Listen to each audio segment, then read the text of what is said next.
los miércoles en vivo y en directo vía Skype. Mi buen amigo Efraín Martínez Figueroa, estratega y analista político, se conecta con nosotros para hablar sin censura desde México. Mi querido Efraín, gracias por la paciencia, gracias por conectarte y obviamente gracias por hablar sin censura. ¿Cómo andas? Muy buenos días, Vicente, buenos días a todo tu auditorio, a todo el equipo de Sin Censura. Pues con grandes noticias, con grandes temas, Vicente. Claro que sí, de hecho, una de las noticias es, para ti que estás en Sonora, que Andrés Manuel López Obrador va a llegar a Sonora en los próximos días en su gira por la gira de la victoria o del agradecimiento, no sé cómo le llaman, pero va a estar por allá, algo que ya me había adelantado también Ana Gabriela Guevara en la entrevista exclusiva que nos concedió en la Cámara de Diputados. Así es, Vicente, estará en una gira Andrés Manuel López Obrador por acá, por Sonora, en los próximos días. Creo que es una gira de agradecimiento con temas muy importantes y trascendentales. Probablemente exista una reunión con la gobernadora de nuestra entidad, con Claudia Pavlovich, y bueno, estaremos muy pendientes de qué señales, qué mensajes, qué discurso se traduce en esta gira en el estado de Sonora, Vicente. Claro que sí. Efraín, ¿con qué tema le entramos? Déjame proponerte este tema. Ayer, con la doctora Leticia Calderón Chelius, lo llamaba un circo. ¿Qué piensas tú de estos Toppers Challenge de Martí Batres? De estas llegadas en bicicleta de Ricardo Monreal y ahora el Termo Challenge en la Cámara de Diputados. El Topper Challenge para que los senadores no le cobren al mexicano lo que comen, que cada quien se lleve su lonche. El Termo Challenge en la Cámara de Diputados para que los diputados se traigan de casa su cafecito para que no le cobren al mexicano su café. Y de plano, para no utilizar la Suburban, porque además se quedaron ya sin vehículos oficiales en el Senado, llega en bicicleta Ricardo Monreal. A mí en lo particular me parece una vacilada, porque tiene que entender nuestra gente que esto podría verse muy bien, pero esto es el populismo más pendejo de los pendejos, porque además tiene que entender el mexicano que con lo que se va a ahorrar, y no estoy diciendo que esté mal que nos ahorremos en las galletitas y en el café de los legisladores, pero esto no va a acabar con la pobreza en México, esto no le va a cerrar un boquete a las finanzas que tiene México, esto es para los medios, esto es para la fotografía, pero no es de fondo, Efraín. Vicente, creo que el plan de austeridad que se está llevando a cabo tanto en el Poder Legislativo como en el Poder Ejecutivo, incluso hoy anuncian el Poder Judicial, creo que es importante verlo desde otra perspectiva y no desde el punto de vista, como tú lo acabas de mencionar, populista. Ya hay una serie de medidas muy interesantes, por ejemplo, la desaparición de los seguros de gastos médicos mayores, de vida, etcétera, etcétera, los carros, los vales de gasolina, ese tipo de prestaciones que previamente recibían los diputados federales, por ejemplo, y que hoy ya no los van a tener. Creo que ese es un gran inicio y creo que es una gran aportación esos primeros pasos. Sin embargo, estoy de acuerdo contigo. Yo creo que están llegando a un vamos a decir, están actuando de manera muy populista, el mandar la señal del Termo Challenge, de andar en bicicleta, ¿no? Oye, Efraín, bueno, quitémosle lo de populista porque luego se toma en un tono, en un contexto negativo, porque creo que hay cosas populistas que son importantes. Bueno, hasta el propio Obama se autodenominó populista. Pero a ver, el hecho es que se convierte en un circo, porque ayer presentaba yo las imágenes, ayer o antier, de Ricardo Monreal llegando en bicicleta al Senado. ¿Y sabes qué hace Ricardo Monreal? La gente no se percató de eso. Se quita el casco. Primero batalla para quitarse el casco porque se me hace que en su pinche vida se había puesto un casco para andar en bicicleta, y después se lo da a uno de sus guaruras. O sea, dice uno, a ver, cabrón, O sea, llegas en bicicleta pero con tus guaruras o con tus asistentes. De eso también se tiene que dar cuenta nuestra gente. y ahora resulta que les tenemos que aplaudir por eso. Pues si alguien llega en bicicleta o llega en metro o llega caminando, pues que llegue como quiera, pero lo importante es lo que está ocurriendo adentro.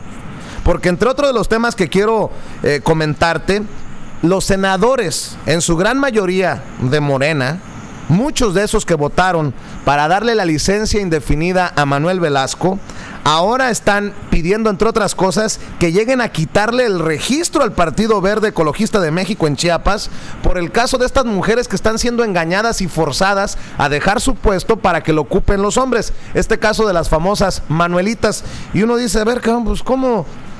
Para unas cosas sí, y ahora pides hasta que le quiten el registro al Partido Verde. No entiendo, desde mi parte hay una hipocresía por ahí. Mira, Vicente, creo que lo comentamos y lo analizamos en tu programa anterior. Estuvimos reflexionando y analizando específicamente el tema de la licencia de Manuel Velasco Coello. Y ahí estuvimos platicando en el sentido de que había un acuerdo cupular, un acuerdo político que fue muy claro, porque si tú recuerdas, primero votaron en contra y después votaron en favor. Estamos viendo ahora también, Vicente, una reacción tardía, desde mi punto de vista, que no los va a llevar a nada, señalando ahorita el Partido Verde Ecologista. Finalmente lo hecho está, y ya lo vimos en días pasados, cómo se dio esto de la licencia, y ha habido un efecto negativo, han generado una mala imagen este acuerdo popular, y no lo decimos en tu programa en Sin Censura. Ahí están las redes sociales, ahí están los medios de comunicación, ahí están los grandes periodistas, las grandes plumas, los comunicadores. Creo, Vicente, que nuevamente, desde mi punto de vista, es un desacierto, que finalmente le va a cobrar factura próximamente el electorado a este tipo de acciones que se están realizando tanto en el Poder Legislativo. Lo que hace Morena, Efraín, le cuesta políticamente a Andrés Manuel López Obrador, porque ni Morena es López Obrador, ni López Obrador es Morena ya. Ahora es el presidente electo y Morena sigue siendo el partido. Y te pregunto esto porque muchos aplaudimos, aquí yo me paré incluso hasta para aplaudirle de pie, el plan de austeridad de Andrés Manuel López Obrador, que se ha desvirtuado, creo yo, se ha incluso ridiculizado por parte de los mismos miembros de Morena, como los casos que ya hemos mencionado aquí hace unos minutos. Ahora, estos temas, estos arreglos, este chapulineo de los verdes en la Cámara de Diputados, esta segunda votación para darle la licencia al Güero Velasco, ¿también le va a pegar a Andrés Manuel López Obrador desde tu perspectiva? No le va a pegar, ya le está pegando a Andrés Manuel López Obrador, ya le está afectando en su imagen en este momento. Creo que ahí es un foco rojo. Creo que sus asesores deben estar completamente concentrados en este tipo de acciones que pueden en un momento dado tener un efecto contrario, un efecto negativo, y deberán, creo, analizar próximamente cuáles son los pasos a seguir, con mucho detenimiento, con mucha visión, con mucha, vamos a decirlo así, con mucho análisis prospectivo de los escenarios que se pueden presentar y de las consecuencias que pueden tener cada una de estas acciones en el gobierno, cada postura que va determinando o tomando el presidente electo Andrés Manuel López Obrador. Desde tu opinión, ¿qué tan importante es este nuevo escándalo que involucra a la Sedesol y a la Sedatu bajo el mando de Rosario Robles Berlanga, Efraín? Pareciera que la Chayo Robles, y además reta, ¿no?, que me investiguen hasta debajo de las piedras. Me acusan por su nombre, dice, porque ella es famosa. Pareciera que Rosario Robles es no solamente intocable en el gobierno de Enrique Peña Nieto, sino que los escándalos, pues ya no sé, la idea que tengo es que puede ocurrir cualquier cosa. Total, ya Enrique Peña Nieto se va junto con sus achichincles, con sus 40 ladrones. Mira, Vicente, los escándalos y los señalamientos, cuestionamientos hacia Rosario Robles no son nuevos. Recuerda que meses atrás hubo una serie de señalamientos, incluso estuvo en los medios de comunicación. Hoy Vicente, vuelve otra vez a los medios de comunicación, vuelve el tema a la agenda nacional. Creo que finalmente, Vicente, si se aplica el Estado de Derecho, pues empezaremos primero, se tendrá que hacer una investigación profunda donde realmente existan las pruebas fehacientes, las pruebas documentales, las pruebas que puedan permitir de alguna u otra manera poder respaldar estos señalamientos y estas acusaciones. Finalmente, en México, como lo hemos platicado en varios casos, la presunción de inocencia hasta que se demuestre lo contrario, pero se dan este tipo de situaciones siempre con los actores políticos donde la justicia, y tú lo sabes muy bien, solamente la justicia se aplica a los débiles, y a los fuertes, a las personas con poder económico y político, pues siempre se salen con la suya, ¿no, Vicente? Lo que ha nublado al gobierno de Peña Nieto, al propio presidente, es esta nube de corrupción e impunidad que se destapó con lo de la Casa Blanca, Efraín. Y creo que en algún momento te lo he preguntado, ahora que estuviste acá en Chicago algunos días, te lo vuelvo a poner sobre la mesa por un artículo que publica el periódico USA Today, uno de los más importantes del mundo, de gran circulación nacional en Estados Unidos. Si Enrique Peña Nieto no termina tras las rejas o no es investigado hasta debajo de las piedras, poniéndolo en temas, en palabras de la Chayo Robles, ¿se podrá decir que cumple con su promesa de luchar contra la corrupción y la impunidad Andrés Manuel López Obrador? Digo, ya cuando asuma la presidencia López Obrador. ¿A qué voy? Si estamos viendo casos como el del Bester Gordillo, el de Alejandro Gutiérrez, los escándalos de Chayo Robles, y pareciera que no pasa nada en México, el mexicano puede aspirar que ahora que Andrés Manuel López Obrador asuma la presidencia se va a hacer justicia. Te lo comento por esto. Leo del periódico USA Today.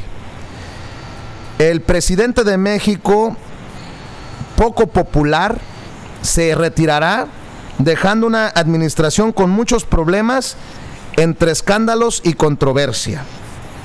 En su última parte, en su último informe de gobierno, dice el periódico USA Today, y firma la nota David Agren. Les pido por favor que me tengan un poquito de paciencia porque les estoy traduciendo simultáneamente, lo leo en inglés y lo trato de traducir al español. En su último informe de gobierno este mes, el presidente Enrique Peña Nieto habló de sus intentos para acabar con la corrupción, pero entre los asistentes a su informe de gobierno estaba el contratista del gobierno cuya compañía le vendió a la primera dama una mansión de $7 millones. Si lo dicen los medios de comunicación alrededor del mundo, ¿cómo es posible que exista la posibilidad de que en México no se vaya a investigar al presidente Enrique Peña Nieto cuando se vaya, mi querido Efraín? Vicente, está a prueba el combate a la corrupción y la impunidad, está a prueba la aplicación del Estado de Derecho, está a prueba la justicia en este nuevo sistema político que quiere construirse en México a partir del punto de inflexión de este pasado proceso electoral. Finalmente, Vicente, finalmente serán los ciudadanos mexicanos y los electores quienes juzguen. Yo creo que Andrés Manuel López Obrador y su grupo de asesores, su grupo compacto dentro de la administración, el Poder Judicial y el Poder Legislativo tendrán que ocupar su rol desempeñarse y tener resultados eficientes de conformidad con las demandas sociales, las demandas ciudadanas que han estado presentes por décadas en torno a estos asuntos, a estos casos de corrupción. Omitíamos ahorita hablar sobre el caso de Javier Duarte, donde también hubo una reclasificación de los delitos, lo cual lo va a permitir de alguna otra manera enfrentar la posibilidad de enfrentar la justicia en libertad. Finalmente, Vicente, lo que está sucediendo en México será muy trascendental de conformidad con las posturas, las acciones, las decisiones que tome Andrés Manuel López Obrador, Vicente. Sigo leyendo, Efraín, para que me ayudes a analizar este artículo duro del periódico USA Today sobre Enrique Peña Nieto. Su informe, de hecho, terminó siendo como un funeral. Se sintió más como un funeral, a pesar de que estos informes a la nación son tradicionalmente un espectáculo pomposo, teatro político y reverencia presidencial, dice el periodista David Agren. ¿Así lo sentiste tú también, Efraín?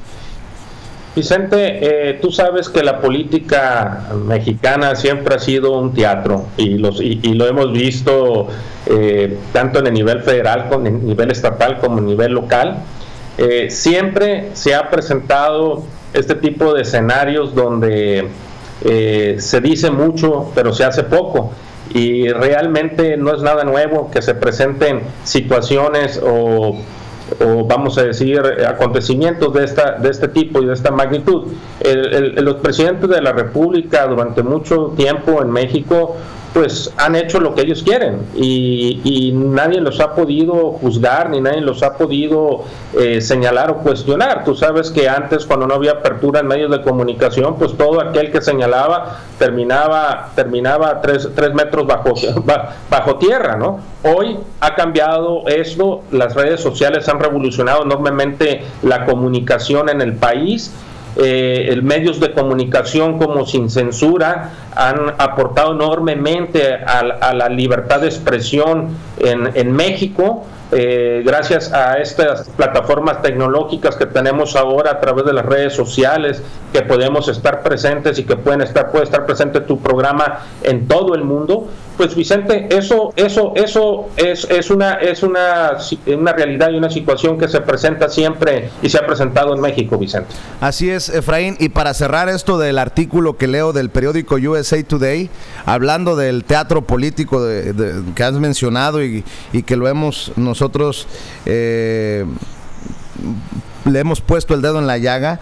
Dice el periodista del USA Today, ojo, se publica en Estados Unidos sobre el presidente de México. Dice, Peña Nieto ha gastado masivamente en publicidad durante sus 6 años en el gobierno y ha recibido cobertura positiva de publicaciones que han recibido publicidad del gobierno. El chayote, pues, lo que nosotros hemos mencionado una y otra vez. Pero, dice, ahora se fue a la ofensiva con estos nuevos spots, con esta nueva publicidad, para hacerle frente al informe, y esto solo provocó más controversia. También en Estados Unidos, también los medios internacionales se dan cuenta de que los medios de comunicación le han hecho el caldo gordo a este teatro, a este circo del que hemos abundado tanto, Efraín. Mira, Vicente, cuando un mandatario, cuando un político pierde credibilidad y confianza, difícilmente se puede recuperar o rescatar esa imagen, esa credibilidad, esa confianza. Por más que tú le pagues a medios de comunicación, difícilmente puedes lograr que nuevamente el ciudadano tenga fe en un actor político, en un partido, en un gobierno, en una administración. Finalmente, Vicente, es legítimo que él trate de defender su sexenio en este último trazo, en este último trayecto de su gobierno. Y bueno, Vicente, yo quisiera más que nos centráramos en lo que viene. Es importantísimo que Andrés Manuel López Obrador tome nota de lo que está exigiendo la ciudadanía y que las promesas de campaña que se presentaron sean viables y factibles y que realmente se lleven a cabo y se realicen para que la ciudadanía se encuentre plena y satisfecha. De la otra manera, las altas expectativas que hay ahorita en torno al gobierno de Andrés Manuel López Obrador, pues es una navaja de doble filo. O cumples o no cumples, y eso también tiene sus consecuencias negativas en el momento de que no puedas cumplir con tus promesas y compromisos de campaña, Vicente. Precisamente en el Senado ayer, Samuel García, el senador por Nuevo León de Movimiento Ciudadano, propuso inhabilitar permanentemente a los corruptos. Este concepto de la muerte civil, que ya lo vamos a ver y escuchar más adelante aquí en Sin Censura. Tu punto de vista acerca de esta propuesta, Efraín. Mira, Vicente, yo creo que toda propuesta de combate a la corrupción y la impunidad en este momento en el país es bienvenida, e igual que las propuestas que hay en el tema de seguridad para disminuir la violencia y la inseguridad que hay en todo el país. Y ahorita qué bueno que hablas de Nuevo León, porque quiero informarte que ya hay noticias en torno a Tatiana Cloutier, que ya ves que Samuel García es de allá de Nuevo León, sí. Que buscará la gobernatura del estado, ya empieza a recorrer estos días ya todo el estado con el respaldo y el apoyo de Alfonso Romo y el grupo de empresarios, el G10, el grupo de empresarios de Nuevo León. Pues le deseamos la mejor de la suerte a Tatiana, que está desempeñándose ahorita como diputada federal. Es por ello que no ha tomado, se ha comprometido a estar en este momento en ninguna comisión o en algún cargo específico dentro del Congreso de la Unión, porque pues su meta y su tarea ya está enfocada a la gobernatura de Nuevo León, Vicente. Interesante que las mujeres cercanas a López Obrador empiecen a levantar la mano, ¿no? Tatiana Cloutier en Nuevo León, Ana Gabriela Guevara, a pesar de que es del Partido del Trabajo, quien será la directora de la CONADE, ya también ha señalado que quiere ser gobernadora de Sonora, y por ahí seguirán destapándose otros personajes. Por cierto, te felicito, tu entrevista, Vicente, con Ana Gabriela Guevara, fue muy popular, ha tenido un gran impacto. Creo que Ana Gabriela tiene mucho carisma con tu auditorio ahí de Sin Censura, Vicente. Oye, y hablando de carisma y de personajes, ¿qué pleito se carga Jacob Polensky, la presidenta nacional de Morena, con el gobernador electo de Morelos, Cuauhtémoc Blanco? Pues si ya saben cómo es, ¿para qué lo invitan, hombre? Ahora se quejan de lo que ya sabían, y Cuauhtémoc Blanco se defiende. Creo que hasta más elegante ha sido al defenderse Cuauhtémoc Blanco que los dichos que ha pronunciado la propia Jacob Polensky. Desafortunadamente creo que hay algo más. La gente tiene que ir un poquito más allá, más a fondo, para entender lo que está pasando. Y mira, no estoy tomando partido aquí, pero creo que en Morena no se han dado cuenta de lo que tienen en las manos. En la Cámara de Diputados prefirieron negociar con el Partido Verde cuando tienen aliados como el Partido Encuentro Social, que va a perder su registro, y el Partido del Trabajo, para jalar a esos diputados y tener la mayoría absoluta. No había necesidad de negociar con el Verde. En el Senado, pues ya vimos lo de Manuel Velasco. Y ahora se andan peleando con los aliados. Creo que es para el análisis lo que está pasando desde Morena en el poder ya hacia afuera, desde mi perspectiva, obviamente, Efraín. Mira, Vicente, hemos visto muchas acciones, vamos a decirlo así, movimientos, vamos a hablar como si fuera un tablero de ajedrez. Hemos visto una serie de movimientos muy al estilo del viejo sistema político del país, y lo que está exigiendo ahorita y demandando la ciudadanía es todo lo contrario: la construcción de un nuevo sistema político. Entonces, Vicente, ojo, Andrés Manuel y toda su administración, los nuevos diputados de los grupos parlamentarios, tanto en congresos locales como el Congreso de la Unión, Cámara de Senadores, Cámara de Diputados, los nuevos presidentes municipales, los gobernadores, tendrán, Vicente, que continuar con la sensibilidad y la empatía de lo que está demandando México. De lo contrario, se van a perder esta gran oportunidad y van a mandar una muy mala señal a los mexicanos, Vicente. Quiero escuchar tu opinión acerca de este artículo, precisamente de opinión, que publica Adela Navarro Bello, la editora del semanario Z en Tijuana. Lo publica en sinembargo.mx y me parece importante por el tema que estamos abordando, mi querido Efraín. Lo titula "Cárcel para peñistas corruptos, responsabilidad de Andrés Manuel López Obrador". Dice así: ciertamente Andrés Manuel López Obrador, el presidente electo de México, declaró que él no enjuiciaría al todavía presidente constitucional Enrique Peña Nieto. Lo dijo incluso antes de ganar la elección del 1 de julio de 2018. Confirmó su precepto de evidente impunidad política cuando desde la oposición priista le orquestaron una campaña mediática por aquella declaración suya de otorgar amnistía a quienes de alguna forma directa hubiesen colaborado con el narcotráfico. Entonces López Obrador se defendió diciendo que él no enjuiciaría a Peña Nieto. Arengó: el presidente de la República, independientemente de actuar bajo la Constitución y las leyes, es un dirigente político y políticamente les puedo decir que no va a haber persecución. No es mi fuerte la venganza. Lo que estoy pensando es en acabar con la corrupción y la impunidad y ver adelante. Pero al mismo tiempo señaló: los más corruptos en México, los políticos corruptos del PRIAN, los de la mafia del poder, entre más elevados, más corruptos. Entonces, ¿qué es lo que andan buscando? Allá ellos. De ahí para adelante, ese fue su discurso. No buscaba venganza, no perdería tiempo en investigar a los exfuncionarios, tanto como en llevar a cabo su cuarta transformación. Pero veamos, en México no se registrará un cambio tan profundo como el que se espera del próximo presidente, ni podrá arribar a la cuarta transformación si los corruptos se mantienen impunes, si no se sienta el precedente de que quien robe, desvíe, desfalque, defraude dineros del erario, será castigado de manera ejemplar y severa. De hecho, en uno de los puntos para el combate a la corrupción que presentó el propio López Obrador días después de haber ganado la elección presidencial, es bastante claro. Se reformará la ley para considerar delitos graves el tráfico de influencias, la corrupción, la asociación entre funcionarios y particulares para cometer fraudes a la hacienda pública, el robo de combustibles y el fraude electoral en cualquiera de sus modalidades. Las penas no permitirán al inculpado la obtención de la libertad bajo fianza. Luego entonces, ¿por qué negarse a declarar sus intenciones de castigar a los corruptos? Ojalá el hecho tenga que ver con la transición de terciopelo y querer mantener la calma entre los equipos de transición, el que está en el gobierno y el que tomará el gobierno a partir del 1 de diciembre de 2018.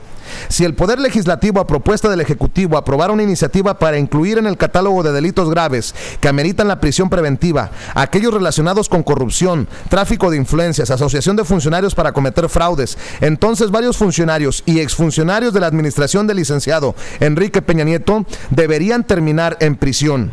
Por ejemplo, Emilio Lozoya Austin, quien fue director de Petróleos Mexicanos y encargado de área en la campaña a la presidencia de la República de Peña Nieto, posición desde la cual inició tratos, de acuerdo a declaraciones de ejecutivos de Odebrecht, con representantes de la compañía para aceptar sobornos a cambio de la asignación de obras. Para enjuiciar a Lozoya no hace falta mucho. Expedientes sobre el caso se encuentran en etapa avanzada, tanto en la Procuraduría General de la República como en la Fiscalía Especial para la Atención de Delitos Electorales. Las investigaciones se encuentran congeladas por la actual administración y por determinaciones de jueces que han concedido amparos a Lozoya para, a grandes rasgos, no ser investigado. Y el día de ayer, periodistas del diario capitalino Reforma le pusieron otra estocada a la carrera de Rosario Robles Berlanga, la aún secretaria de Desarrollo Agrario, Territorial y Urbano del Gobierno Federal, a quien ya la Auditoría Superior de la Federación había señalado en trabajos de análisis de números oficiales por el desvío de más de 1,700 millones de pesos, sin dejar de lado que las entidades en las que ha participado, antes estuvo al frente de la Secretaría de Desarrollo Social, fueron parte de la llamada estafa maestra, un entramado de desvíos que sumaron más de 7,000 millones de pesos. Rosario Robles, antes perredista, ha contado con la simpatía, el aprecio y la protección del presidente Enrique Peña Nieto desde la campaña presidencial 2012, cuando decidió unirse al Estado de México. Sucede hasta la fecha. A pesar de los señalamientos desde la Auditoría Superior de la Federación de malos manejos en las dependencias que Robles ha encabezado, Peña Nieto la mantiene en el gabinete. Bueno, ya sabemos que el presidente no despide a nadie por corrupción, pero ante 3 investigaciones debería haber reaccionado de otra manera, por lo menos para cuidar las formas políticas de administración al final de su terrible sexenio, calificado como el de la corrupción como nunca antes vista.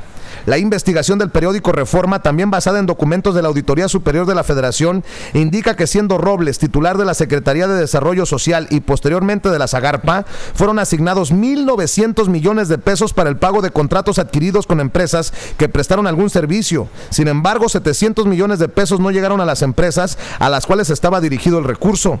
Esos dineros terminaron en efectivo y en 10 domicilios, lo cual sucedió entre diciembre de 2014 y diciembre de 2017. Al modo se establecieron contratos con empresas de comunicaciones y universidades para desviar el dinero de las dos secretarías.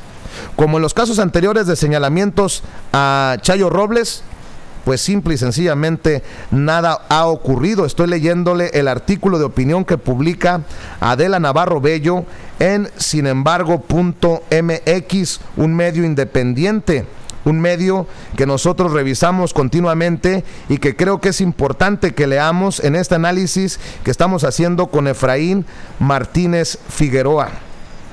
Le sigo leyendo. Sí, Vicente, creo que es muy clara la exigencia del mexicano, del ciudadano de a pie, de la procuración, de la procuración, administración de justicia, de un Estado de Derecho, de que la justicia sea igual para todos, del combate a la corrupción y la impunidad. Que hay algo bien importante en este artículo y que tenemos que considerarlo. La mayoría de los gobernadores que han sido señalados y cuestionados, vinculados a la administración saliente, vinculados al Partido Revolucionario Institucional, la mayoría de ellos, estos gobernadores, muchos de ellos se encuentran en proceso, pero sería realmente un retroceso que cuando Andrés Manuel López Obrador asuma el poder, estos gobernadores o estos casos de políticos que se han visto inmiscuidos en actos de corrupción salieran libres o salieran de la cárcel. Eso sería gravísimo para el nuevo gobierno de Andrés Manuel López Obrador. Concuerdo con el análisis de esta gran articulista, de esta periodista. Creo que es muy importante que Andrés Manuel López Obrador en este momento cumpla el compromiso del combate a la corrupción y la impunidad. Sigo leyendo, Efraín, si me permites. Como en los casos anteriores de señalamientos a Robles, todo está documentado por la Auditoría Superior de la Federación. No es pues una investigación periodística que haya utilizado documentos no oficiales, presunciones o información de fuentes anónimas. Se basaron los periodistas en análisis, auditorías y documentos oficiales.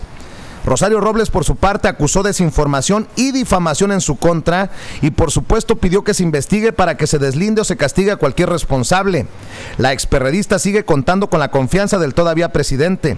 Así como los casos de Lozoya o de Robles, en la presidencia de Enrique Peña Nieto brotan por todas las secretarías y sectores y seguramente una vez que termine su periodo, cuando investigadores ajenos a la actual administración investiguen, aparecen más casos, porque México requiere de ello, de tener autoridades que realmente instauren el Estado de Derecho, que investiguen, procesen y lleven ante un juez a los corruptos. México no está para el borrón y cuenta nueva, no está para condescendencia de una transición de terciopelo que puede llegar a la complicidad de actos de corrupción. Si la siguiente administración federal no investiga a los funcionarios de Enrique Peña Nieto, a sus cercanos y al propio presidente, nada habrá cambiado en México. Podrán tener sueldos menores, pocas canonjías, intentar gobernar con austeridad, pero la sombra de la corrupción encubierta estaría presente. Andrés Manuel López Obrador está obligado a cumplir en el combate a la corrupción y así como modificará los delitos que ameriten prisión preventiva, llevar a la cárcel a los corruptos, empezando por la actual administración, de la cual tanto se quejó y señaló antes y durante la campaña 2018. Así termina este artículo. Y Efraín, para la gente, para que entienda por qué muchos periodistas, incluso nosotros desde esta trinchera independiente sin censura, le ponemos el dedo en la llaga viendo hacia el futuro y viendo hacia la nueva administración, es que ya no podemos, sería estéril seguir apostando o esperanzados a que esta administración, la de Enrique Peña Nieto, con esta PGR, con este sistema, con todo lo que sabemos, vaya a hacer algo. Si no se hizo con casos ya tan visibles y tan públicos como Lozoya Austin, quien enfrenta las acusaciones de los propios implicados por Odebrecht, que señalan hasta con nombre y apellido y con números de millones de dólares, si tenemos a la Auditoría Superior de la Federación que señala directamente a las dependencias en las que ha estado Rosario Robles, pues yo creo que sería estéril, sería perder el tiempo seguir apostándole a que la PGR en esta administración de Enrique Peña Nieto vaya a hacer justicia, ¿no? Mira, Vicente, creo que lo señala muy bien la articulista ahorita. Siempre ha sido un tema trascendental en tu programa, siempre has fijado postura en torno a la procuración, a la administración de justicia, al Estado de Derecho. Ahora, hay algo bien importante, Vicente. Y lo hemos platicado y hemos tocado este tema varias ocasiones en tu programa. Hay que invertir la pirámide. Me refiero, no podemos dejar todos los gobernantes y tiene que haber una democracia, tenemos que pasar a una democracia participativa. Y cuando estamos hablando de democracia participativa es generar presión ante las autoridades gubernamentales para que los casos de corrupción vayan a fondo, vayan a proceso y que realmente aquellos que han sido señalados y acusados con pruebas fehacientes, con pruebas documentadas, con testimonios, realmente se le aplique la ley. México necesita en este momento un Estado de Derecho, necesita justicia, es una demanda generalizada de todos los mexicanos y de todos los ciudadanos. Ya este país no puede más, Vicente. Necesitamos que realmente los gobiernos, las autoridades sean sensibles y sean empáticas y entiendan todos estos cúmulos de injusticias que se han presentado a lo largo de todo el país durante todas las últimas décadas. La gente está cansada, Vicente. Hubo un voto de hartazgo social, un voto antisistema y un voto de castigo. Pero ojo, las expectativas son muy altas y Andrés Manuel López Obrador y el Poder Ejecutivo, el Poder Legislativo y el Poder Judicial están obligados a responder a los ciudadanos, pero también los ciudadanos están obligados a exigir, a demandar la rendición de cuentas a todos los gobernantes, Vicente. Efraín, quiero abusar de tu confianza, si me permites, como está Toño fuera, está en vacaciones, ¿me podrías acompañar a otro segmento? Sí, claro, si me permites nada más unos 5 minutos y regreso, no se desconecten. Claro que sí, déjame entonces ir a una pausa comercial para seguir platicando con Efraín Martínez Figueroa, estratega y analista político, y yo le voy a pedir que si estamos cumpliendo con